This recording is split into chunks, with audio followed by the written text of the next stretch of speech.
안녕하세요. 인제대학교 디지털 항로와 헬스케어 학과에서 겸임교수를 하고 있는 박주영입니다. 여러분들과 함께 공부하고 있는 신사업기획의 또 새로운 내용을 공부하고자 합니다. 신사업기획에는 크게 두 가지 단계로 나뉜다고 얘기했습니다. 신사업의 후보를 발굴하는 과정, 그 단계가 있고요. 그 발굴된 후보 중에서 실제로 어떤 걸로 선정해서 진행을 할 것인지를 선정하고 그에 대한 전략을 수립하는 큰 두 가지 과정이 있고요. 신사업의 후보를 발굴하는 과정을 오늘 계속 진행하고 있습니다. 신사업의 후보를 발굴하는 과정에도 크게 네 가지 단계로 나뉘는데, 신사업의 정의와 필요성을 이해하고, 사업의 아이템을 발굴하기 전에 탐색하는 과정, 다 학습했죠. 또 그리고 기업의 역량을 분석하는 방법, 그 다음에 사업 아이템 후보 발굴에 여러가지 다양한 적용할 수 있는 기술들, 이런 것들을 여러분들하고 같이 공부합니다. 자, 오늘은 이제 사업의 아이템을 후보를 발굴하는 기본적인 기술 중에 첫 번째 시간을 한번 해볼게요.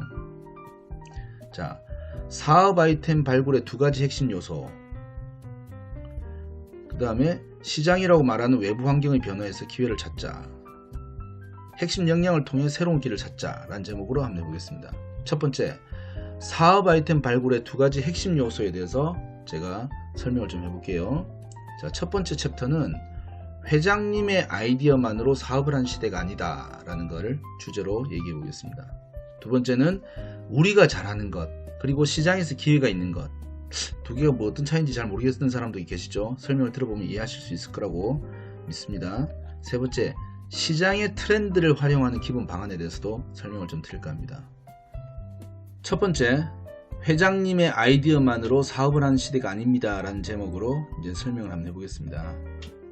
많은 경우에 신사업 혹은 신규 사업을 추진한 계기가 최고 경영자 혹은 의사결정권자의 주장이나 선택으로부터 시작될 때가 많습니다. 거기에 더해서 경험 많고 인맥 좋은 어떤 회장님들의 아이디어와 리더십으로 추진된 사업의 성공담이 시중에 많이 회자되다 보니 마치 신규 사업을 노련한 개인의 직관적인 아이디어에서 승부가 나는 것으로 오해하는 경우가 많습니다.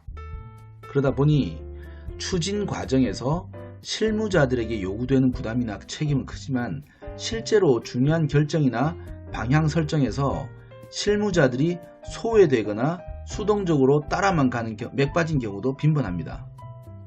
그러나 실제로 신사업을 발굴하고 추진하는 것은 반드시 처음부터 실무자들 혹은 직원들의 적극적인 참여와 고민과 노력들이 더해져야만 합니다. 왜냐하면 사업 아이템을 발굴하는 영역과 그 사업을 성공시키는 영역은 완전히 별개이면서도 결국은 두 영역이 이상적으로 연결되어서 순차적으로 진행되어야 하기 때문에 반짝하고 아이디어가 만들어진 순간의 개념보다는 장기적인 관리의 영역, 즉 프로세스의 개념으로 이를 이해해야만 합니다. 한국의 근현대사 중에서 대기업의 성공담을 소재로 만들어진 TV 프로그램을 본 적이 몇 번 있습니다. 누구나 한 번쯤은 들어본 적이 있는 이봐 해봤어? 라는 명언을 남기신 유명한 회장님이 계시죠. 정주영 회장님이라고 현대그룹을 만드신 분이세요.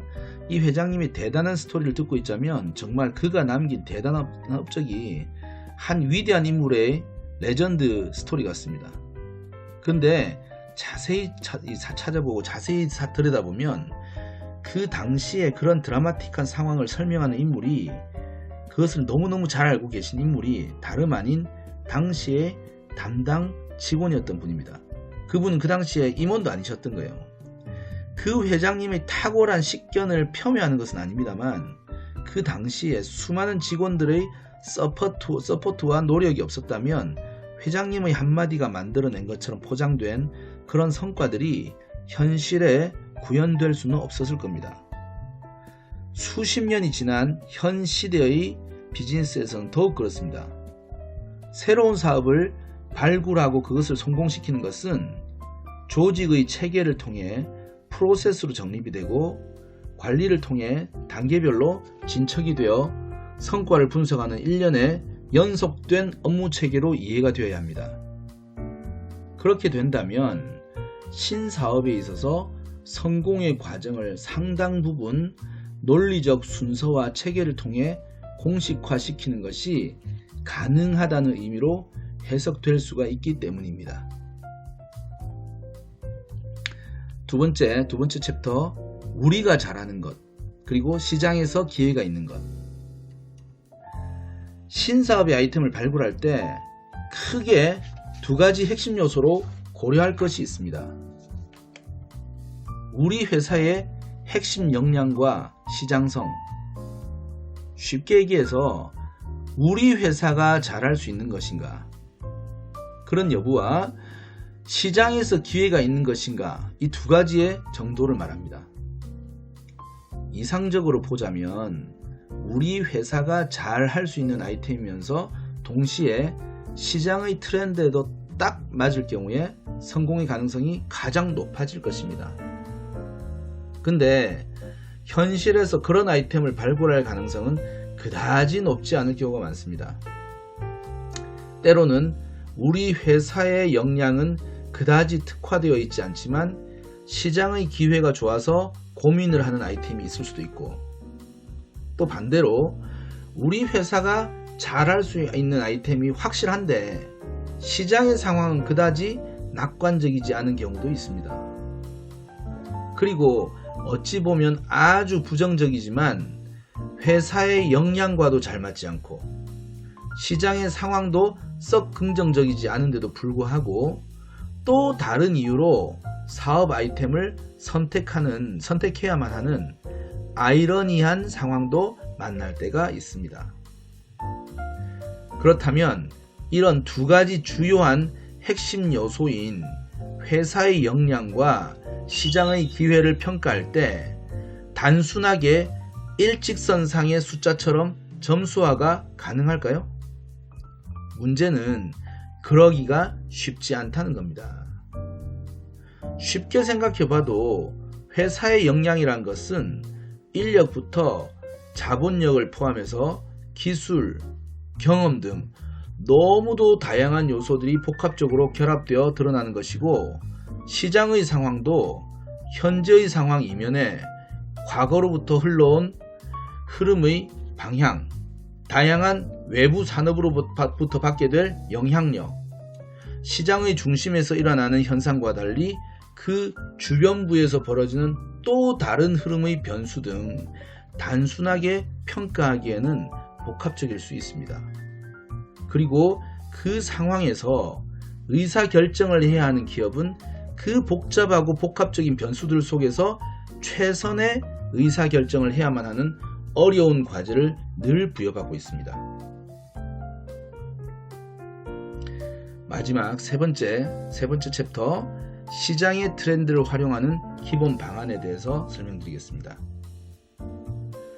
신사업 발굴의 중요 핵심 요소 중 기업의 역량에 관한 내용은 별도의 챕터를 통해서 설명하고자 합니다. 그래서 본 챕터에서는 두 가지 중 하나인 시장의 트렌드를 활용하는 방안에 대해 개략적인 가이드를 해드리고자 합니다. 시장에서 기회를 잡는 방법 중에 첫 번째로 소개할 전략은 시장의 변화 중심에서 잠시 눈을 돌려 주변부를 살펴보라는 것입니다. 어떤 시장이 크게 변화하거나 성장할 경우에 그 중심에서 기회를 찾으려고 하면 많은 경우 이미 타이밍이 늦었거나 경쟁이 너무 극심해진 경우일 수가 있습니다. 그런데 한 가지 알아둘 필요가 있는 것은 시장에서 큰 변화가 일어날 경우에 그 중심의 외곽까지 영향력이 미쳐서 새로운 주변 시장 기회가 열리는 경우가 종종 있습니다. 다른 말로는 시장의 연쇄 반응이라고도 하는데, 이런 현상에 주목할 수 있다면 나름 전문가의 영역에 도전하는 계기가 될 수 있습니다. 두 번째는 시장에서 산업 구조의 성장 패턴을 이해하고 예측하는 방법입니다. 가장 자주 사용되는 사례로 부동산 가격의 오름세와 내림세를 예측하는 전문가들의 기법을 기억해 보시면 될 것 같습니다. 어떤 산업군이든 성장 타이밍과 그 반대 타이밍을 가지게 됩니다.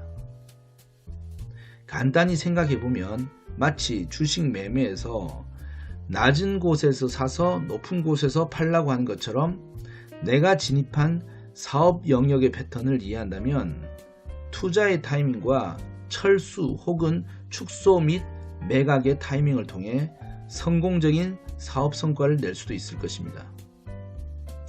세 번째는 아예 다른 시장을 베껴서 따라하는 방식이 있습니다. 남들이 성공한 아이템이라고 해서 반드시 성공한다는 보장은 없는 것이 사실 사업입니다만, 여기에서 얘기하려고 하는 것은 내가 속한 시장이 아닌 다른 시장에서의 성공 사례를 잘 수집해서 학습할 필요성을 얘기하는 것입니다. 예를 들면 내가 진출하려는 시장과 유사한 규모와 문화를 가진 시장에서 성공한 다른 기업의 사례를 통해서 그들의 성공 포인트가 무엇인지 제대로 연구하게 된다면 상대적으로 성공의 가능성을 높일 수 있을지도 모릅니다. 실제로 완전히 이런 전략으로 성공한 해외 기업도 존재합니다. 지금까지 요약한 전략의 실제 사례들이 엄연히 존재한다는 것을 말씀드리며 다른 챕터에서 이런 사례에 대한 구체적인 케이스들도 반복해서 계속 소개하도록 하겠습니다.